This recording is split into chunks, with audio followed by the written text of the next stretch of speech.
But what about young Chris Woods? As he combed his hair in the dressing room afterwards, there must have been a warm glow about him. Certainly there was warm praise from Liverpool's Ray Clements. Well, it's tremendous. I mean, it's a tremendous. Apparently nobody doubted his ability. I mean, the lad played in the England youth team, so he's got the ability anyway. It was a tremendous test of his temperament out there today. And he made a couple of easy saves early on, which obviously gave him confidence.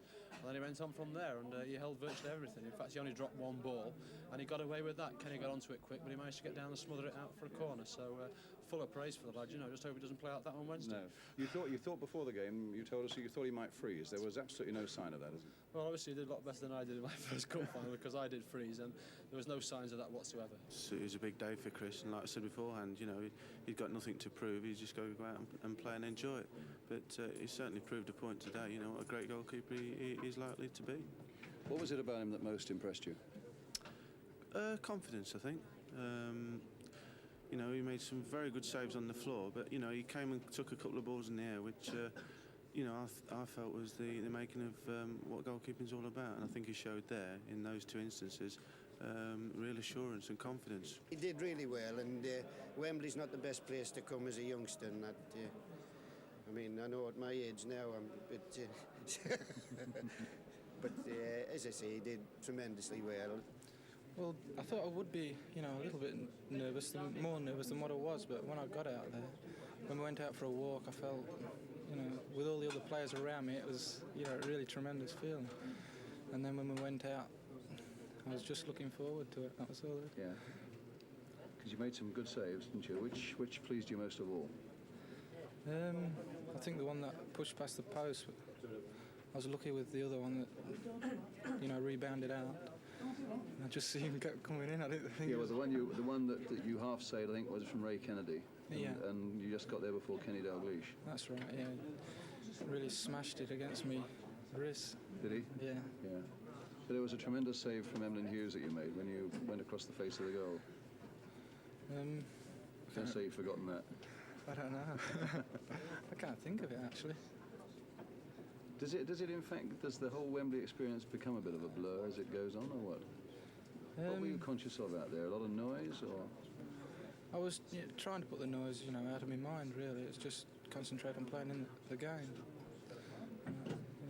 Just trying to talk to the players and they talking to me. What did they say to you during the course of the game? There was, you know, just helping me all the time, just inspiring me, kept telling me, you know, you're doing this right, and it was really great. Yeah. Did any of the Liverpool players say anything to you?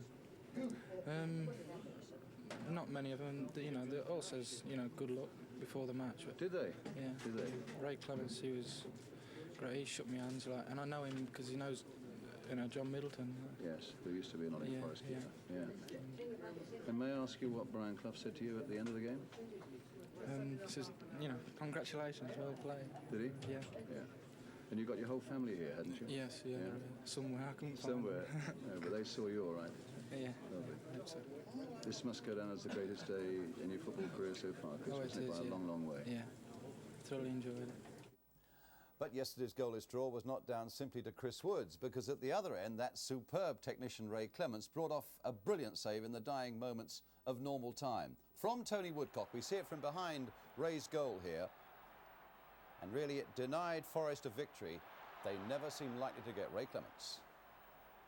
Well, that's been Ray's strength over the years, hasn't it? I mean, he's been virtually unemployed for the last 7 years, and he's called on to make saves, and he does them. That's why he's the best in the business. Mind you got the ball in the net once, didn't you? Yes, it must have been very close. We didn't see, well, I don't know what the TV showed up. No, we haven't looked closely at it ourselves yet, Bob, but I think it must have been presumably for an offside, wasn't it? Well, the linesman gave it, and I thought, you know, we didn't see anybody there. And the linesman was right. In fact, all three officials had a good game yesterday. Here's Jimmy Case playing the ball inside, and as Terry McDermott connects, look on the left, Kenny Dalglish beyond the last line of Nottingham Forest players, and clearly within the eye line of Chris Woods, the goalkeeper, interfering with play, and the decision to rule out the goal absolutely right. But there was another incident that provoked some comment. The surprising thing, I think, to a lot of people was to see you and Brian Clough sitting on the bench between full-time and extra time when managers mostly go out of the field and start giving a few more orders. What more can you do? You know, the scene. But when did you take when was that decision taken? Well, we just played off the cuff. We did this many years ago at Tottenham when it was a draw at full time. And we went on to win 5-3. I saw no point. I thought they'd pull themselves around at that stage. I fancied it in extra time. There was nothing we could have done to help them. They was in good order. There's nothing we could do.